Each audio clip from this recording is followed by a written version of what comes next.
and welcome to the second Copper panel hosted by Six. We're joined today by Alistair Ross, the CEO of Rockcliffe Metals, Brian Booth, the CEO of Element 29 Resources, and Leif Nielsen, the CEO of Surge Copper.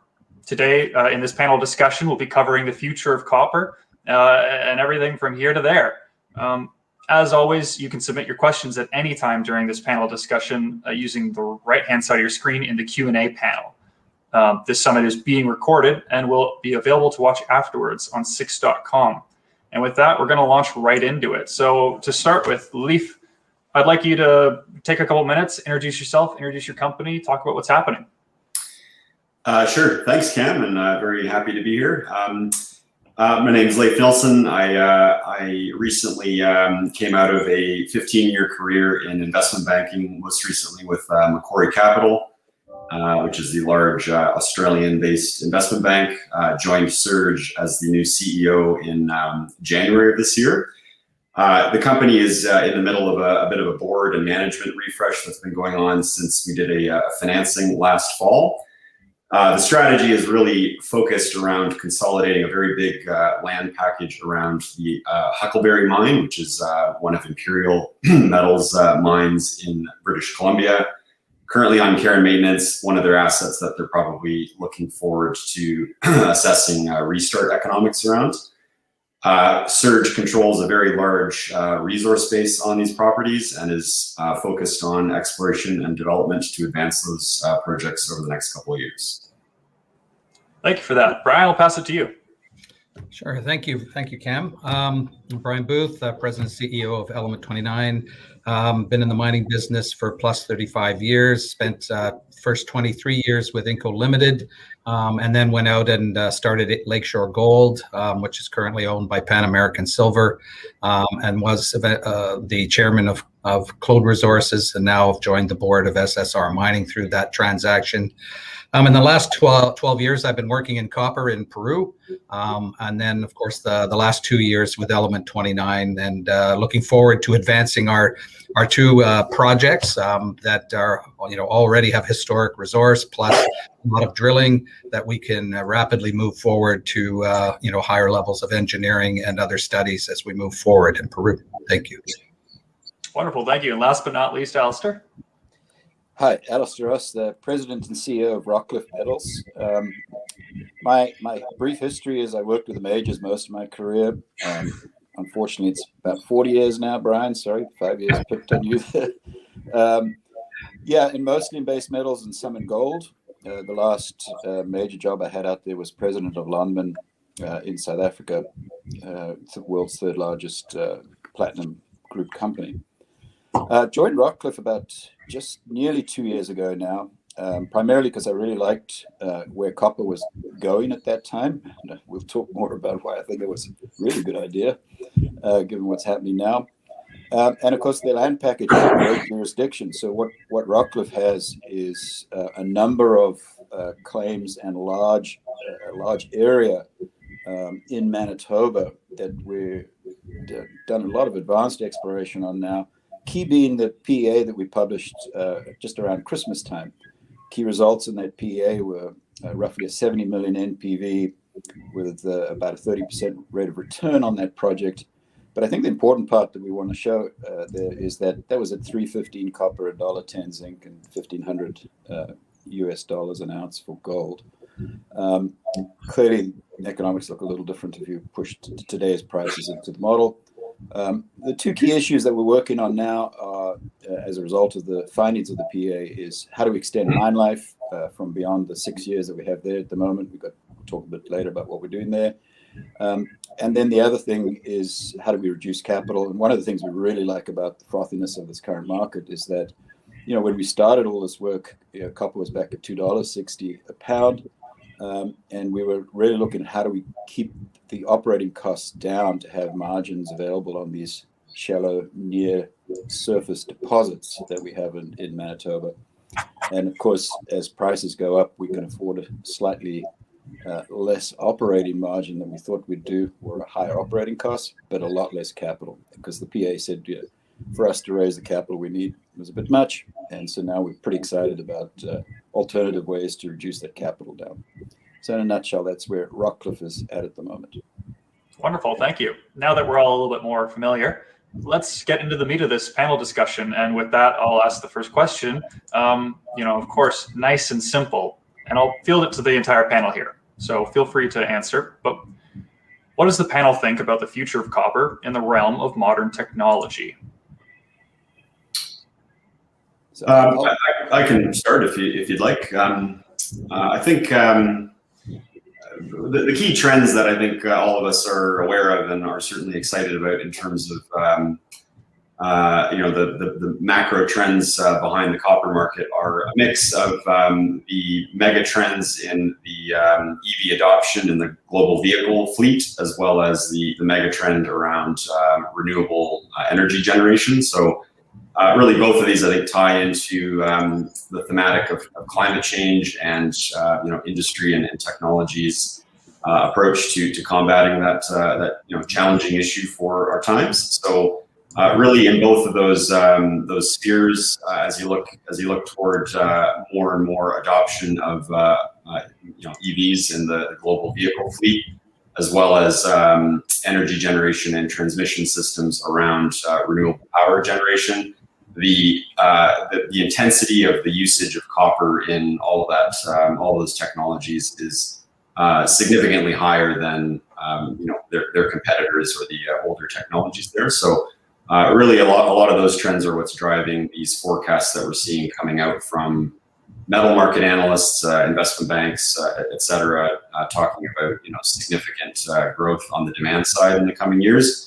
At the same time, you have some challenges on the supply side with the classic sort of underinvestment that you see when there's a significant prolonged downturn in a metals market. So in a lot of the copper producing regions of the world, there's been a lack of exploration investments and development investments. So I think there's a bit of a kind of supply deficit adding to a bit of those trends. Yeah, I think I'd like to just emphasize a couple of the points Leif made there, because it always astonishes me when you get down to the nitty-gritty of the numbers. For the battery electric vehicles, they're estimating the average vehicle, the light vehicle that is, it's going to have 80 kgs of copper per vehicle.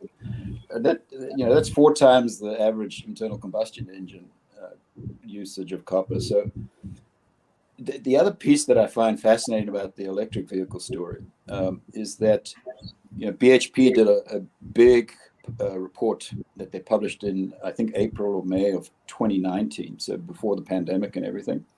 But I think it's still a good benchmark for us, where they estimate that by about 2035, there'll be a 7% market penetration worldwide of the battery electric vehicles.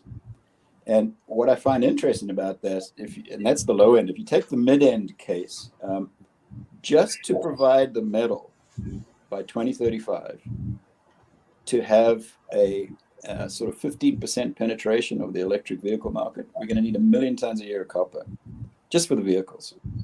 We're not talking about the charging stations. We're not talking about where the electricity comes from. And Leif was talking about there the whole point about how do we transform not only the existing grid to renewables, but the increase in demand that will be required to power that new technology, especially on the battery electric vehicle side. We'll talk a little bit more about generation and electricity transmission just in a bit, but just on the electric vehicles themselves, 1 million tons a year of copper. And I don't know what size mines Brian and Leif might be talking about there, but we don't anticipate producing 1 million tons a year from our deposits. No, and I, just to expand on, what both Alistair and Leif, mentioned. I mean, the political demands on the West, especially, to go in this direction and to reduce emissions with new technologies. There's no question that the mandate's going to be there, requiring additional supply to be there. And as they've said, the supply is, the exploration in all of these areas has been lacking for copper over a long period of time. It certainly lags behind precious metals in terms of grassroots and that type of exploration. So the pipeline of projects that need to be there, that are in the majors' hands at least are a little bit lower grade and are going to have a higher price point in order for them to go ahead.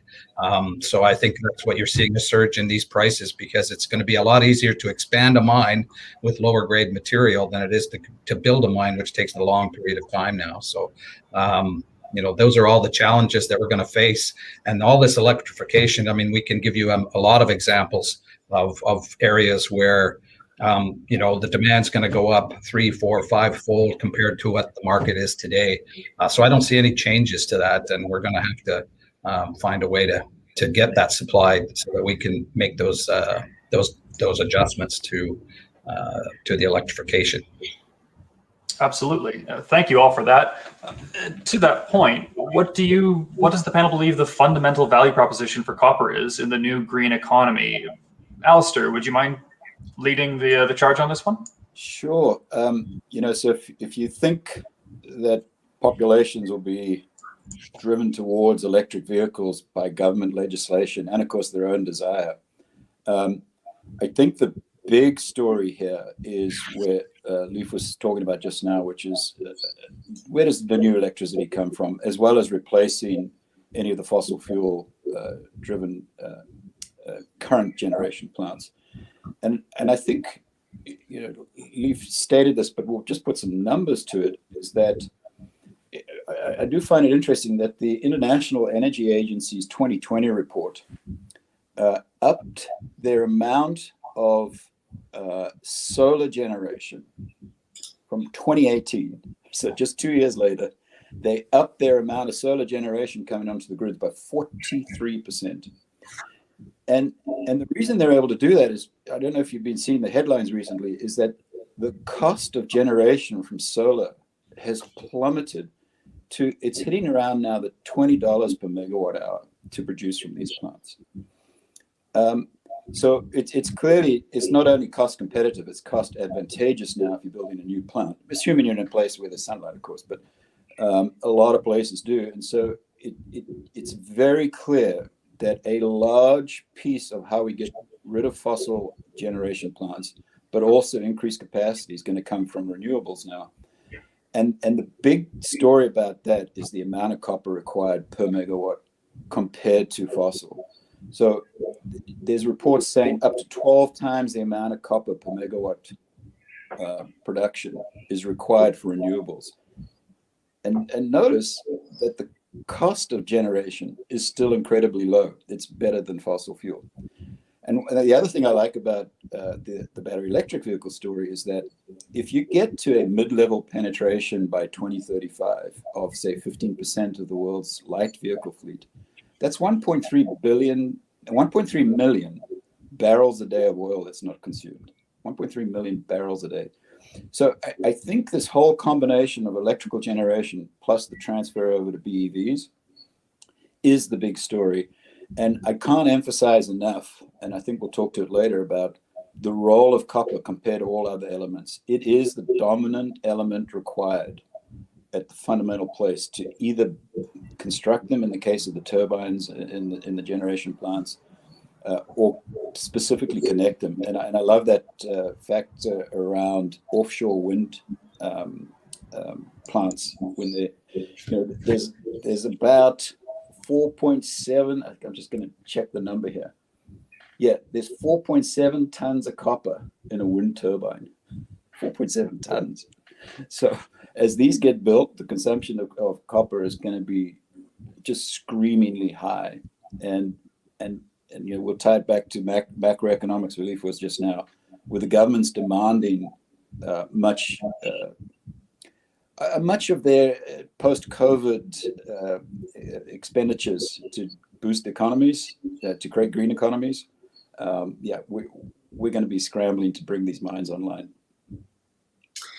Yeah, I mean, my 2 cents on the question about the value proposition for copper specifically, I think is it's relative to a lot of the other base metals that get captured in the I think the thematic or the orbit of battery or electric metals is copper, probably more than a lot of the other ones, doesn't have the same degree of substitution risk. So I think when you're looking at batteries that end up in different metals that end up in different battery chemistries and configurations, really they're all chasing different use cases, whether it's energy density for use in cars or handheld electronics, or cost efficiency for grid storage or things like that. And I mean, you see new articles coming out all the time about startup companies or incumbents in that business that are chasing down new technologies in the battery business to try and navigate around some of the challenges that you see in the supply chains for a lot of these metals.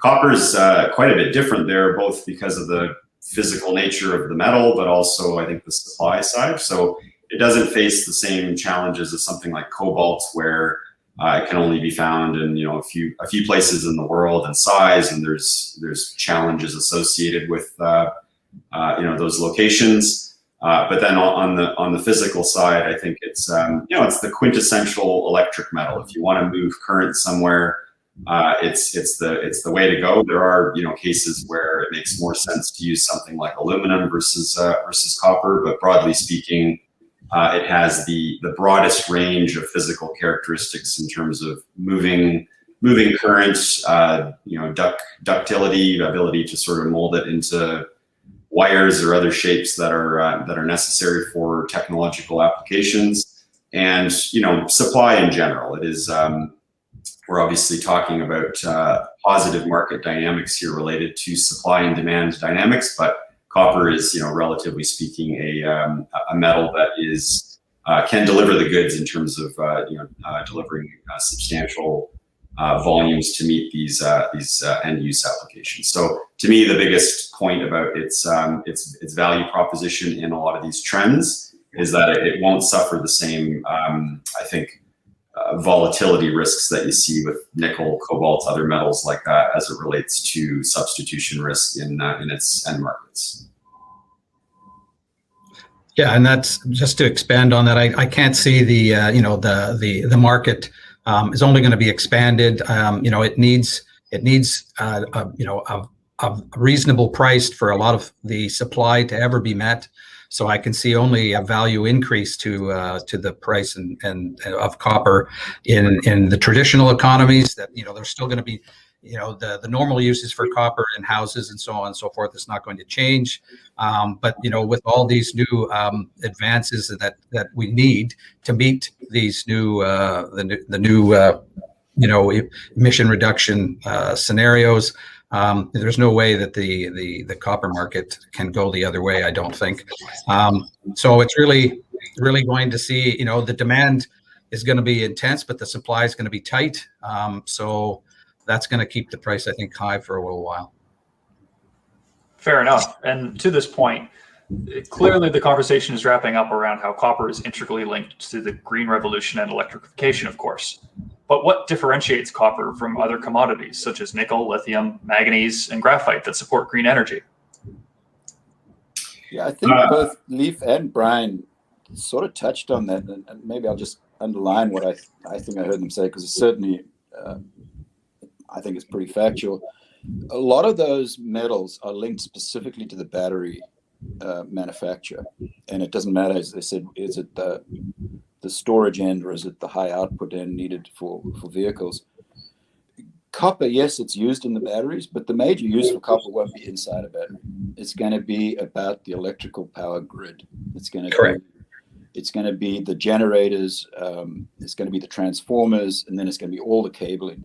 If you look at the quantity of copper that's going to be used outside of those prime areas, it becomes relatively small. So what I love about copper not being in the same boat as those other they're very important energy metals, don't get me wrong, is that copper is agnostic to the technology that wins.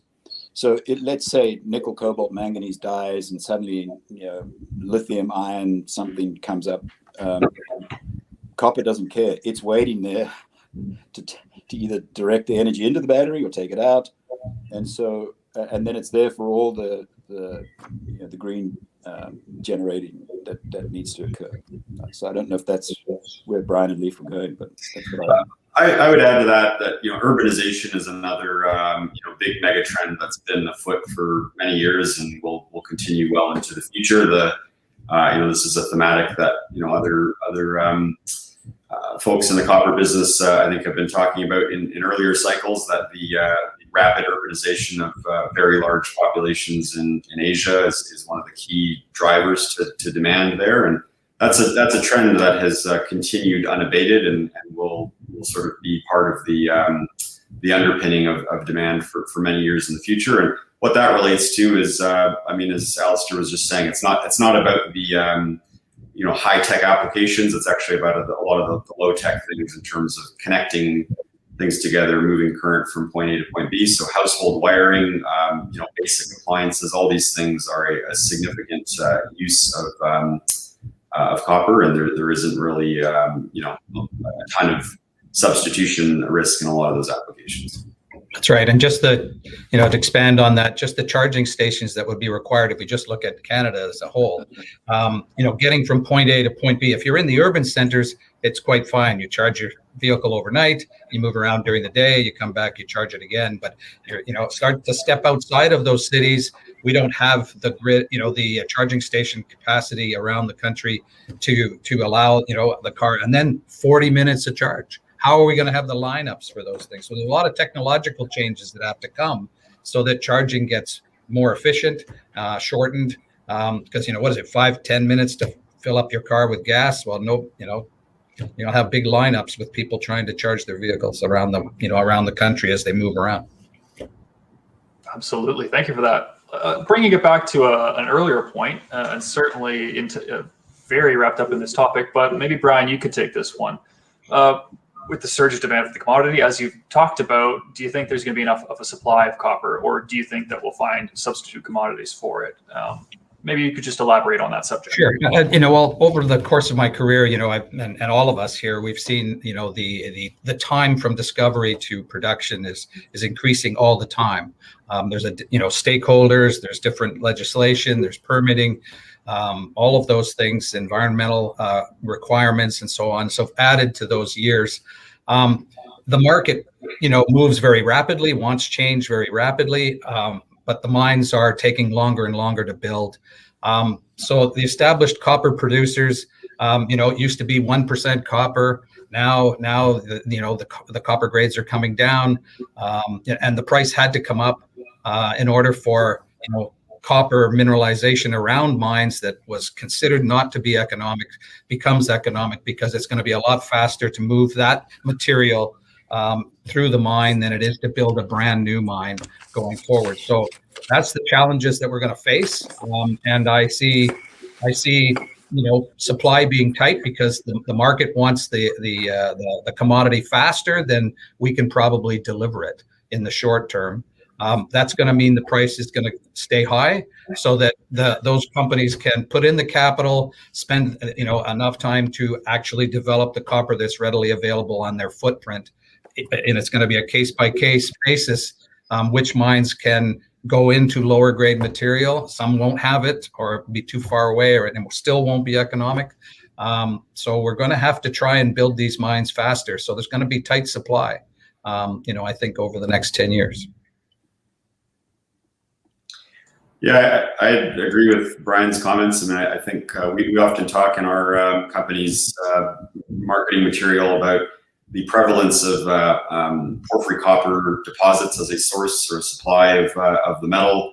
I think roughly 2/3 of global production comes from these types of deposits, and most of the major mining companies in the world operate at least one of them. And Brian quoted the sort of well-known stat that in Chile, for instance, where probably about 1/3 of global production comes from, there's a very discernible trend of average grades declining in many of those mines. So that sort of seems like a train that's left the station, and it's very hard to reverse with a lot of the demand dynamics that we're talking about. So the net effect of that is really a sustained higher kind of normal level of price going forward, I think. Yeah, especially when you see what the grades done. So in 2004, the overall Chilean production and lease rate, they produced just under 6 million tons a year of copper. their average grade in 2004 is running around about 1%. And in 2019, I don't know the 2020 data, but in 2019, it dropped to 0.67. Yep. But just the capital intensity required to bring new mines on as the grade drops, you can imagine, it's huge. And so I think what I also find interesting about Chile is that there's current legislative talks about raising the tax on copper in Chile from 3% to 2%, 10%, sorry, for the copper producers. So not only do they have to overcome this whole thing about I've got to put how much money in for a 0.67 deposit, and I doubt they're finding 0.67 to bring online. Those are already online. The ones they bring in on will be even lower as the next generation. And then to be faced with that tax, it means the copper price has to go up to bring those deposits on. And that 2/3 number that Leif says about the porphyry deposits, what's fortunate for copper is that we still know a large number of porphyries that have never been developed because they're down at 0.2% or whatever. We do know where they exist. There's just no economics could ever bring them on. But we link back to that substitution conversation we're having earlier. It's not like cobalt, or remember the platinum one before Dieselgate hit. We never knew where the platinum was going to come from to take care of diesel emissions. It was impossible to find that much platinum in the world. And same when batteries first came on and the amount of cobalt was needed, there was not enough cobalt to do that. Now, fortunately, we found much better battery chemistries and they've managed the amount of cobalt in there. For copper, we do know where it could come from. It becomes more a price issue. And so as long as the proportion of the copper in the projects doesn't kill the project for a offshore turbine construction or anything like that, you can afford a fair amount of copper price hike and still bring that technology online and save the planet. It's so that for me is the biggest factor as to why copper won't need to be substituted for a start, but also why the solutions that we're working on can actually fulfill the needs for all these economies. Wonderful. Thank you, guys. Now, as most conversations these days seem to turn to, I'd like to ask what COVID's impact on copper has been. For instance, as we can see, TransLink, Metro Vancouver's transportation system, has started piloting the use of copper in high-touch surfaces inside their buses. What are your thoughts on that? Maybe Brian, you could take this one. Sure. Well, it's been known for a while that, certain things can't live very long on copper surfaces. So that's the experiment that's going into TransLink, where everybody puts their hands on the rails and, so that minimizes contact between things that might infect people. So, the challenge there is it's a soft metal. So, but it's being adopted for that, and it's an experiment that we'll see whether the applications and strengthen that so it has durability, from that standpoint. But from another point of view, during COVID, obviously there were supply fluctuations because mines were struggling with infections, slowdowns, lockdowns, etc. So we saw that over the year. Mines were disrupted by those and had to put in protocols, and I think now the protocols are in place and they're still managing those, but that should be worked out, towards the end of this year. I would hope as places get vaccinated, but of course the third world is very, very behind in vaccinations, so it'll be longer than that to deal with that. But because mines are sort of isolated areas, you can sort of bubbleize them to some degree, versus the big cities where it's very difficult.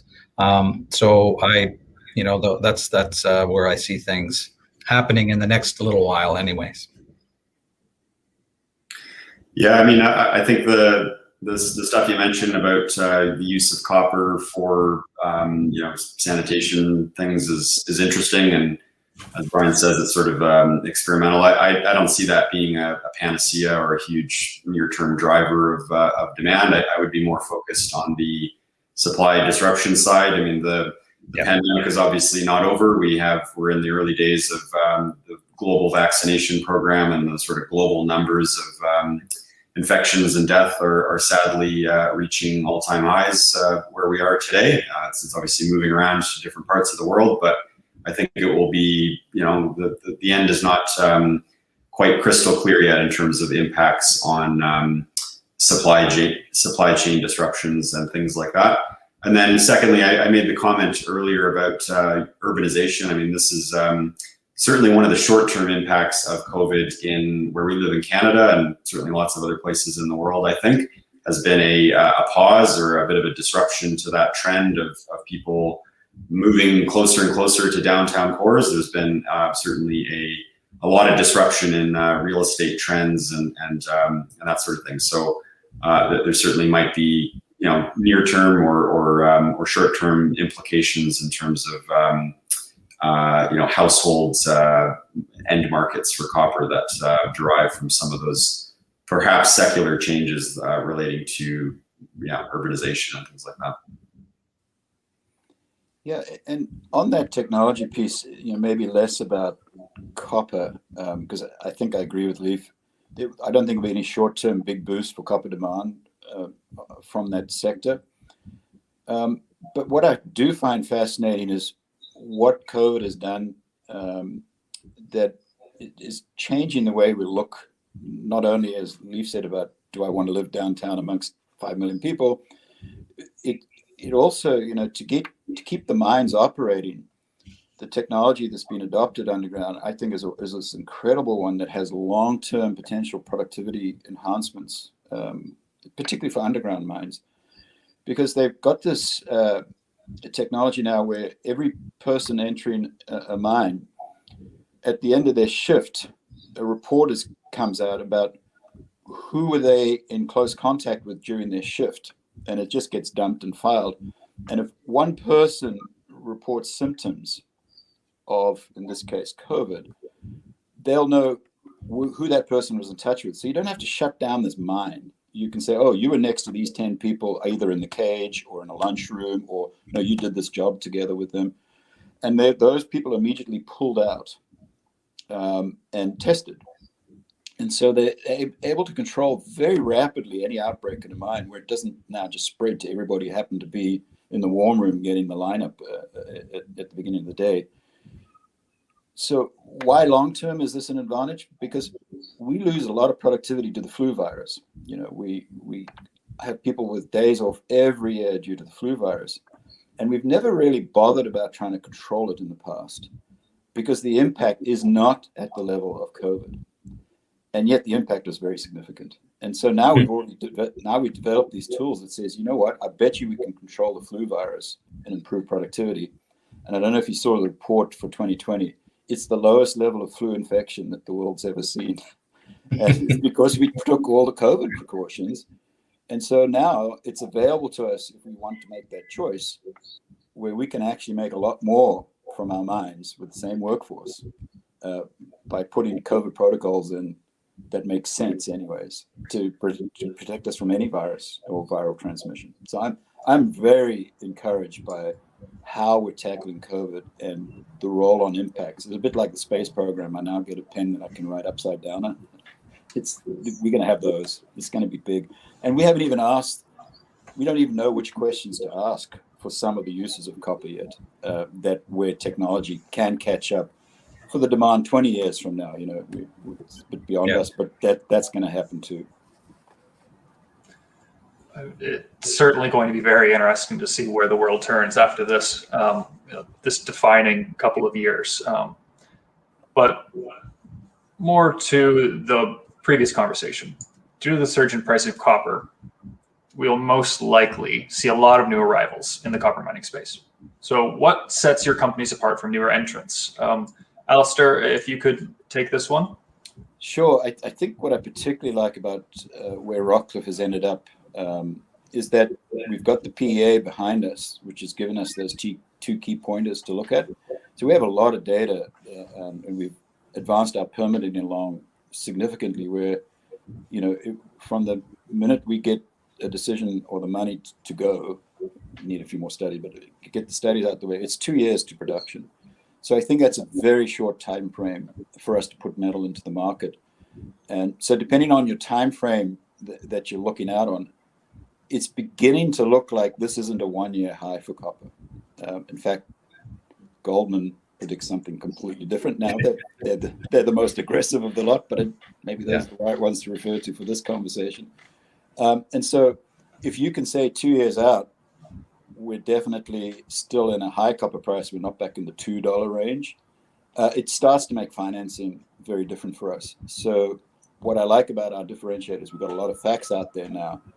And so it's the ability to start having conversations with finance folk that says, maybe you can finance shorter term projects, shorter life projects, because they're on fast and they get depleted during the high price environment. We don't even have to worry about a low price environment.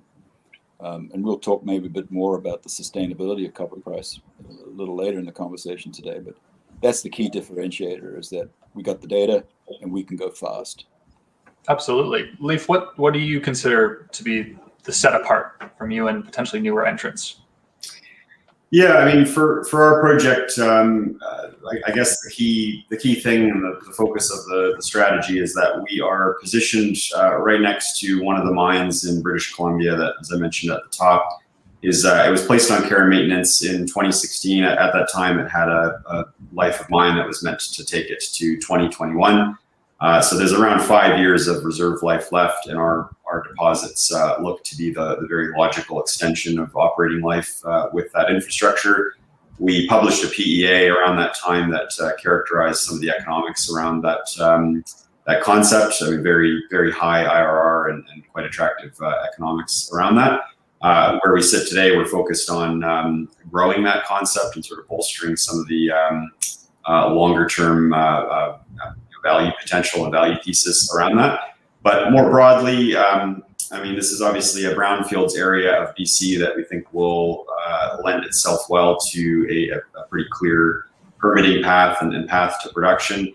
And BC as a jurisdiction broadly, I made a comment earlier on about porphyries just being I think unassailable, important part of the supply chain for copper.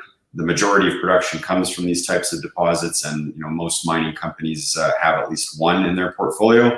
And if you look at where these types of deposits exist around the world, in terms of the geological environments they exist in, a lot of the countries are either challenging jurisdictions to deal with from a social license permitting perspective, what have you, or there's really vexing and challenging environmental issues. So Chile is, I think, one example of that. It's obviously had a prolific history of production from their mines, but a lot of those mines sit in the driest region of the world. Water is a big hurdle that a lot of those projects need to get over, and they often solve that problem with desalination facilities down at the coast. And so, if we think that the long-term focus of copper supply is going to have an additional layer of, how can we ensure that the supply chain is decarbonized and has various other kind of ESG factors working in its favor. I think BC as a province ranks extremely highly in the global landscape from that perspective, and it'll continue to attract more and more attention from majors in that regard. Thank you, Brian. What sets you apart? Well, I think what sets us apart from the new companies that are coming in is that we have two advanced projects in Peru that are in great locations. I mean, one of the things that we always looked at when I worked for Inco was like, well, the checkbox of, well, is it close to infrastructure? What's the capital expected going to be? Is it remote?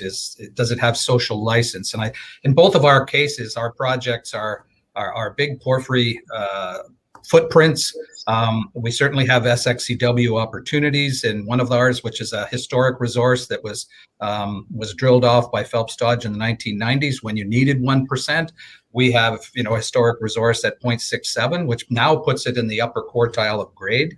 And it's all above 200 meters from surface, and it's certainly a project that we can manage. It's not going to be billions of dollars to develop an SXEW. It's going to be a couple $100 million perhaps when we get to that stage. So we're advancing our projects really quickly into engineering studies in the next year or so, once we get drilling off the historic resource to modernize modernize it into a 43101. That's our Florida Cobre project, our Alita project, which is also low elevation, has water, power readily available. It's only an hour's drive away from the coast on the way to Antamina.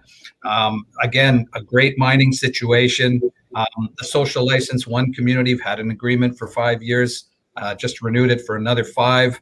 So all of those components lead to a situation where you have a large potential project for copper, but it is a buildable project, and both of ours are that way. But we have the optionality to build it ourselves in one case, and potentially the other case as well, where it has potential for an SXEW opportunity.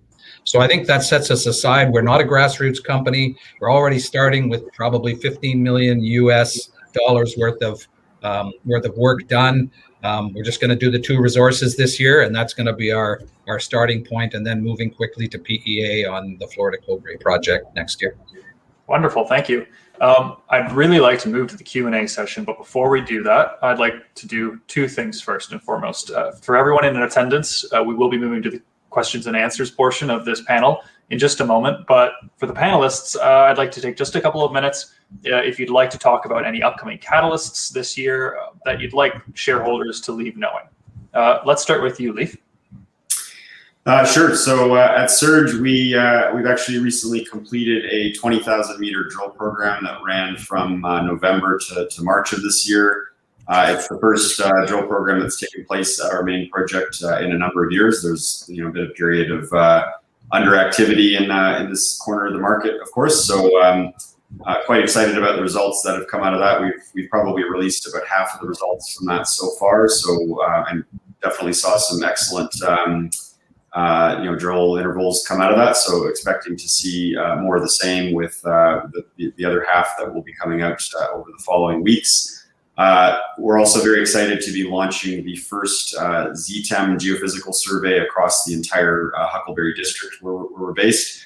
It's a type of technique that works very well in porphyry cluster, intrusive cluster type environments, especially where there's a bit of cover, which we have in the southern portion of our district. So hope to have a lot of exciting targets to chase up on the back of that. And then we did add a sizable project to our portfolio just before the holiday period last year.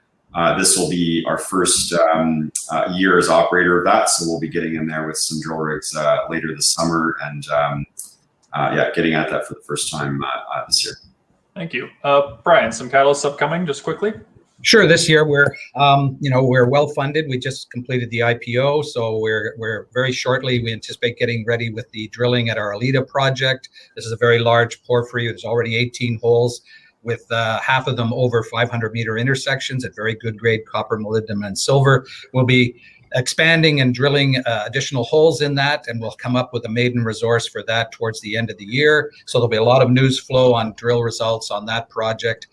We're also going to be drilling our Florida Cobre project, where we have that historic resource. So we'll be modernizing that. So there'll be drill results in and around that throughout the next 6 months, culminating with another resource technical report, and then of course that we'll start some metallurgy and start some engineering on that project towards the end of the year. So lots of news flow in the second half of the year.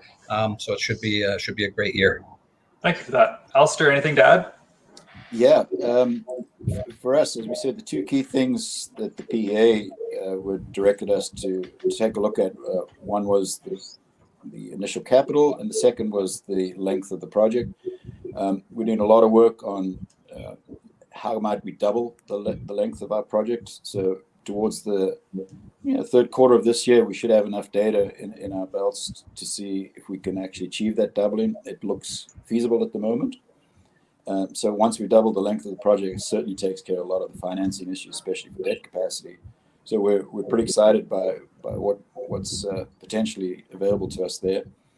I think the other thing that we're particularly excited about are the external catalysts that continue to drive or keep the price up and drive it up, actually. If they start to land as foreseeable future type results that would fit in with the development and operation of our projects, just moving from a $3.15 copper in our PA to $4, adds in excess of 100 million NPV to the short life project, never mind the longer life project that we're working on. It's a huge increase for us. So we think the combination of these next few months as we, and then as I said before, if the prices stay up, the alternative mining method where we can bring the capital down as well, just says that the potential to improve upon those PEA results is a primary focus for us right now.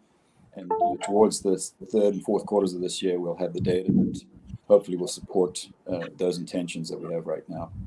Great, thank you. At this point, we'll move on to the live Q&A session. We have some questions banked. I'd like to remind everyone in the audience that you can, of course, submit questions on the Q&A panel on the right-hand side of your screen. First, to start things off, Steve Head asks, how have the various levels of governments in your respective mining jurisdictions been to deal with? We need the copper, but have to juxtapose that with ESG. Not all jurisdictions share the same ESG priorities. I think the question being specifically, how have the various levels of governments in your respective mining jurisdictions been to deal with? Well, I can start. We've been dealing with the government on permitting in Peru, and I've been working there for 12 years. And there is a process to get that done, and it starts with the community stakeholders. We take that very seriously. We engage with them. They're partners with us on the project. We've been successful in working well with them. The government wants to see that in Peru, that we're working well with the local stakeholders. That's important, and it should be important to every mining company, and I think it is today. Certainly, we take those seriously, and the government's been very receptive, and we have people locally in the country that provide us with advice in terms of understanding how the government bureaucracy works, so that we can work with them to try and expedite things and do things in a proper way, the way we would do them anywhere else in the Western world as well. So we certainly bring the same level of importance to ESG when we work in Peru as we would anywhere else.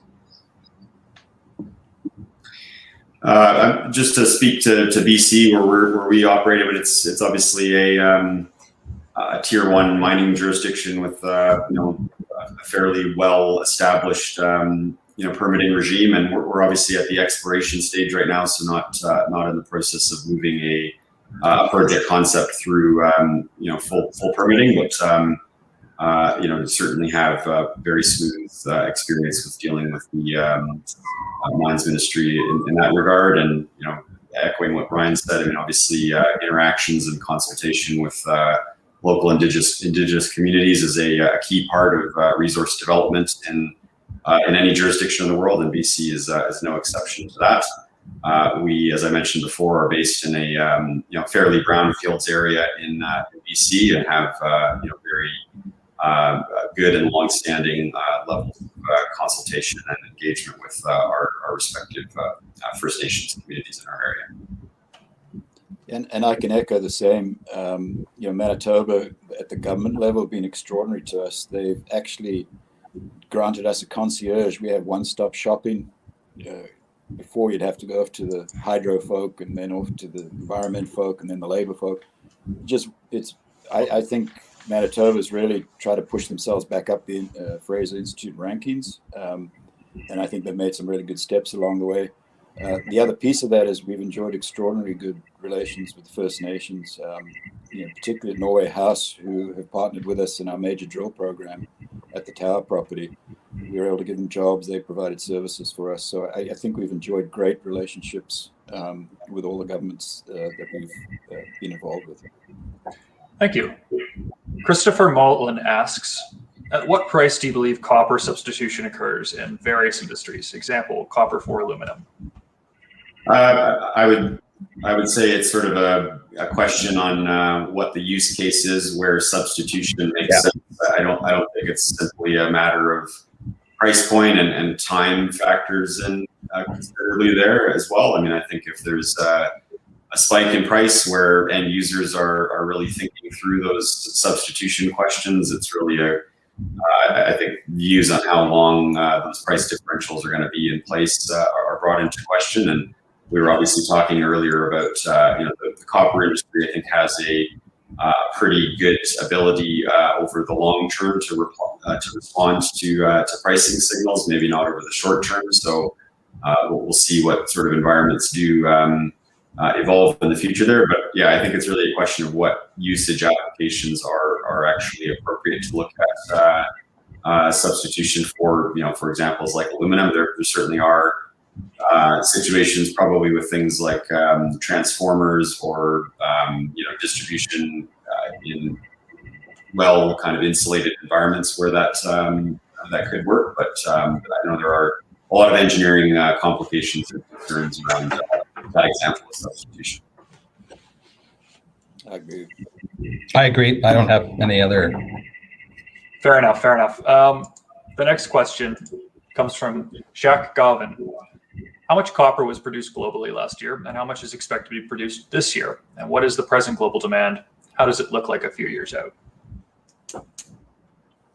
Yeah, I did dig up some numbers on that, and I think the refined output, so obviously there's some recycle attached in the refined output number, was about 24.7 million tons last year.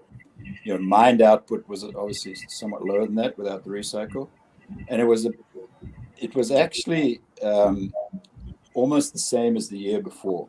And I find that extraordinary, given how a fair number of mines had to respond to COVID during the course of last year. So I think that's the direct answer. It was about 24.7 million tons last year. This year, they're expecting a slightly higher output. They're not seeing any major outages. Could be question marks, I guess. If you look at the price today at $450, I think someone's forecasting perhaps we're not going to meet the forecast output this year. And I'm trying to think why, because I don't see any major stoppages at the moment. But Chile is having some interesting COVID implications currently that could be an issue. Don't know, especially Chile being the largest country producer of copper. In mid-April, 15th, 16th of April, they reported 38.9% COVID vaccination rate, first jab, which was the third highest for any country in the world. And yet at the same time that they released that data, they reported the two highest days of new infections for COVID that they'd had since the beginning back in March of last year.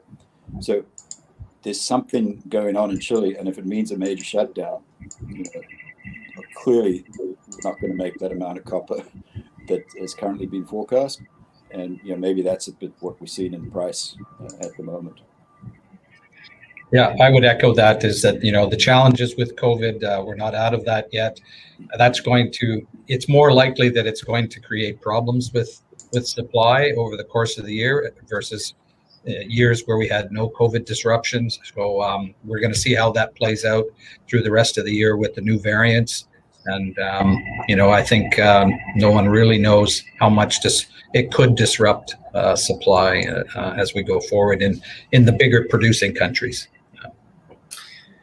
I view the market as roughly 30 million tons per annum, and there's a lot of very compelling demand forecasts that show that doubling in the next 30 years, so getting to something like 60 million tons by 2050, which on a CAGR basis doesn't sound that impressive. It's like 22.3%, I think. But if you translate that into production output, it's like an additional 1 million tons per annum additional growth in that market. And if you compare that against declining production profiles at a lot of the major suppliers around the world, it implies the need for a large number of new mines to be brought online.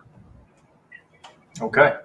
Christian Carl Simard asks, isn't aluminum a real substitution risk to copper? I think in certain limited applications, again, I think there's engineering issues with it from a corrosion and fire safety perspective. So probably in transformer wire turning applications, limited ones where it's not exposed to the elements, you might see that, but wholesale substitution risk, I think, is very low there. It's obviously used in big applications for moving electricity, and things like transmission lines are really cost and more the cost weight considerations in terms of the transmission towers themselves. Yep. And Elk asks China's import dependence on copper is established, but does the panel expect its import to use ratio to increase in the new BEV age? Import to use ratio. Well, I mean, I would expect their usage to continue to increase, and they're a huge target market for BEV. They obviously would. I would expect their import requirements to scale with usage, if not more. So that ratio could be the same to higher in the future, I would say. Yeah, I would agree with that. I think that they will. They have the ability to move fast. Faster than other countries in terms of moving in the EV direction. Certainly. I think that there is only growth in their usage of copper as we go forward. Certainly, everything that they've signaled that they want to do, leads to increased need for copper supply, and you can certainly see that as they've moved out in the so that they can control supply into their own country. So they're very aggressive offshore, looking for copper. All right, fair enough. Well, folks, I know that we didn't get to all of the Q&A, but that is all the time that we have for today. So I'd like to thank, first of all, everyone that asked questions and everyone that came and attended the event. But of course, I can't miss the fact that thank you to the panelists. Thank you, Alistair. Thank you, Leif. Thank you, Brian, for coming on. This has been an enlightening conversation, high value. So thank you. You're welcome. Thank you, Cam. Thanks, Cam. You're a gracious host. Appreciate it. Yeah. Well, with that, I'll be ending things off. Of course, this will be recorded and will be available to watch after on 6.com. And I hope that everyone has a safe day, and cheers. Have a good one. Thanks very much. Thank you. Have a nice Thanks, weekend, everyone. everyone. Yeah. Thanks. Take care. Bye-bye.